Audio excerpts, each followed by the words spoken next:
Greetings and welcome back to Luca Sprues. I recently did a build and review of the Mistercraft Fw190D in 1/72nd scale. I obviously did not find that kit very impressive. However, IBG have come to save the day. So this is a brand new tooling. In 2022 it came out, so it's only a year old. They've already done a fair few rehashes with some extra parts and some new decals. So we're just going to do a bit of an inbox review because at the moment I haven't really got space in the stash to put it aside just yet, but I'll definitely be building this one in the future. So, enough talk, let's get into this one. So I'll start off with the box art. So pretty nice, a very obviously rushed and non-standard German camouflage, which I always think are fun to do on the box art. Two Fw190s taking off past some trees, so that's quite a nice little image there, very realistically rendered. Looks very good. And then you've just got the schemes on the side of the box there that are included.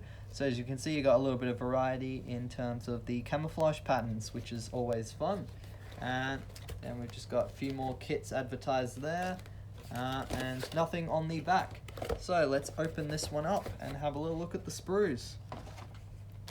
I might go through the instructions actually first, and we'll talk about what's actually in that box in just a sec.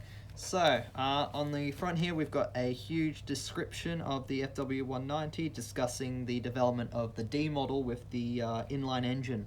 So obviously that was developed to help the aircraft improve not only its engine horsepower, but also so it could fly up to higher altitudes and take out the American and British bombers.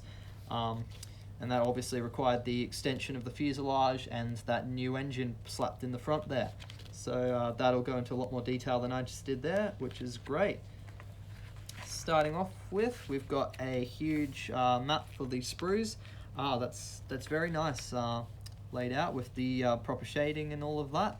And you got your sets of decals and also your photo etched included on this map, so that is pretty interesting and good there. So painting of details, so this is interesting. Got a separate page for the positioning of decals and the colors for the fuel tanks, the engine parts and the propeller blades, landing gear and interior.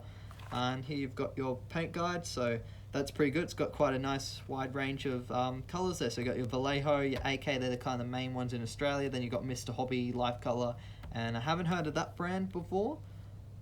But yeah, and then you've also got your standard German RLM color coding there, so that's all good stuff.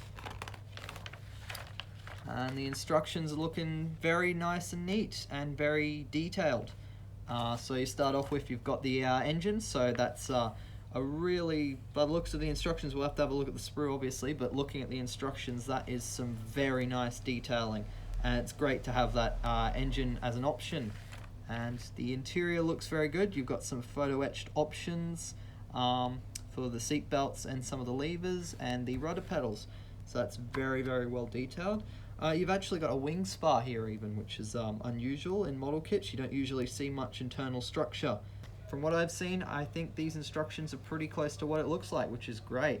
So it's a very large amount of detail, even to the point where you're sanding small bits of the antenna, so that's insane stuff. Photo etched details, and oh, there's some incredible stuff here. The landing gear bay is very well detailed. And then you join the wings on, and all the control surfaces, so they're separate, so you can pose them all. You've even got optional parts for things like the starter handles. There's a lot in this kit to get excited about. And move on to the landing gear. So that's relatively simple to put together for once. This is obviously pretty complex with the level of detail. Optional fuel tank there. Here's what looks like a few variations for the landing gear, and the step ladder there. The landing gear indicator is even included, so that is very realistic level of detail there. And then you attach the canopy here as you're moving on to the last parts. You got photo etched the photo etched gun sight, and you've got photo etching for the frame of the canopy, so that's some pretty special stuff. You don't see this very often. It's yeah, and then you put the canopy on. Still a lot more steps to go with that. and one decal also to apply onto the headrest. And I believe that is all of the assembly there. You've also got your markings for the positioning of the radio antennas, and as you can see, they're even showing how it would sag if the canopy was left open. So that's nice that they show you that. And then you've just got some advertisements for some more kits in their range. Separate page here for all of the common stencil markings, and it's all in colour, so it's really clear where everything goes and what everything looks like. So that's very nicely done there. Makes life a lot easier with those common stencils. And here we've got the 3 individual colour schemes, so representing different squadrons and slightly different time periods. It's all a late war aircraft, so you've got this typical colours, the typical late war German colours, and the rushed finish that you got on some of them. And you'll see, like on this one, you've got half painted markings, so that's actually how it was supposed to look like. So it's very nice that you get a combination of some of the more polished early production 190s and also some of the late ones that were rushed out at the last minute. So that is very nice. I'm a big fan of those instructions. Now let's actually have a look at the kit. So I'll start off with this. You've got the lower wing section, and I don't know how well you can see with that camera, but you've got individual rivet lines and all recessed. So that is like modeler's dream right there.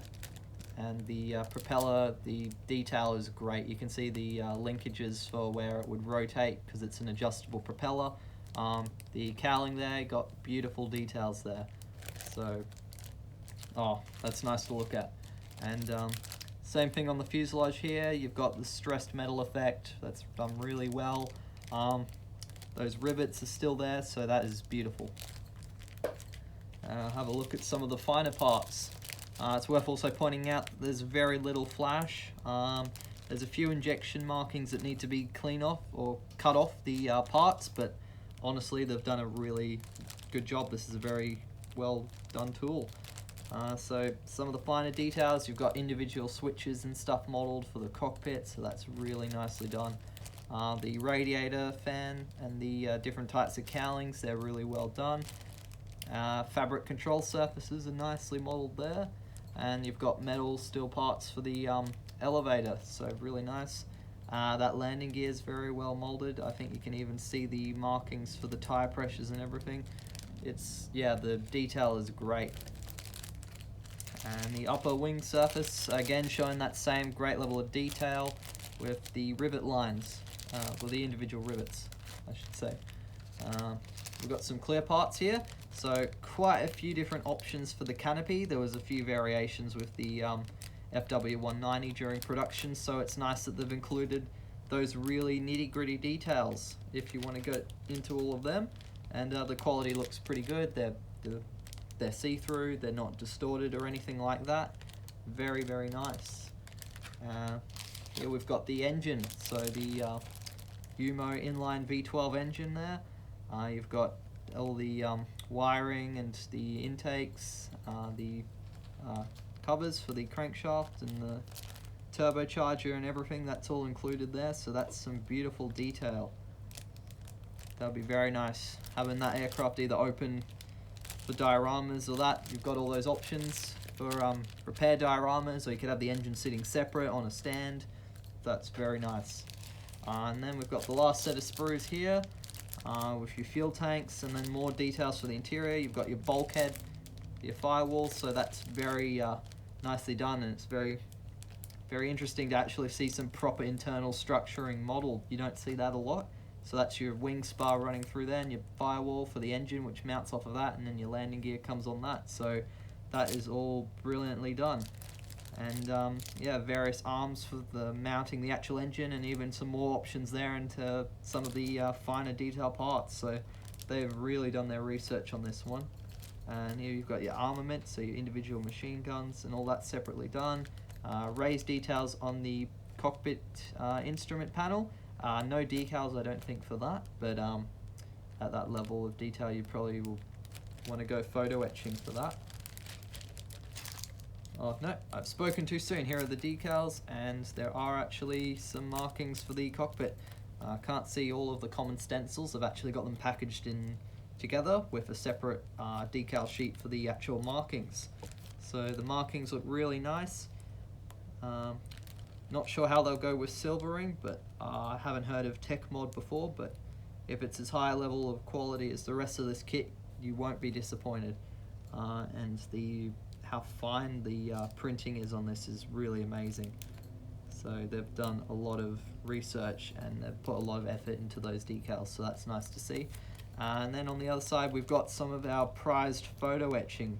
So that's really nice, so you get a lot of internal structures simulated with these really fine metal parts. So that's great that they've included that. And the seat belts too, that's all really nice. So yeah, there's a huge amount of detail. So my conclusions after taking a good look at this kit, it is very obviously for the more serious detailed modeler. You've got all of those photo etched parts and all of the exquisite detail. It must have been phenomenal, the amount of research IBG have put in to make this kit. So I think that's absolutely wonderful that we've got a kit out there on the market like this in this scale. And the price tag's obviously pretty high. It's for this one it's about $43, $45.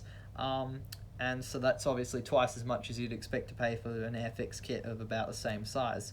However, as far as I know, there aren't too many of the D model out there. And as I've previously done on the channel, the Mistercraft kits compared to this, it's another world. The Mistercraft kits were just, yeah, they're really not good. But this thing is absolutely amazing. I would recommend it for beginners, obviously, because of the level of complexity. But yeah, if you're a detailed modeler and a fan of the German World War II aircraft like I am, this kit is it's absolutely gorgeous. And as I said, IBG have done a lot of reissues of this with other parts and decals, so you can make a fair few other variants of this particular aircraft. So that's great that they've put those options out there. Thank you very much for having a little watch of this video. If you enjoyed, please be sure to leave a like. And if you have any questions or comments, be sure to leave them down below in the comments section.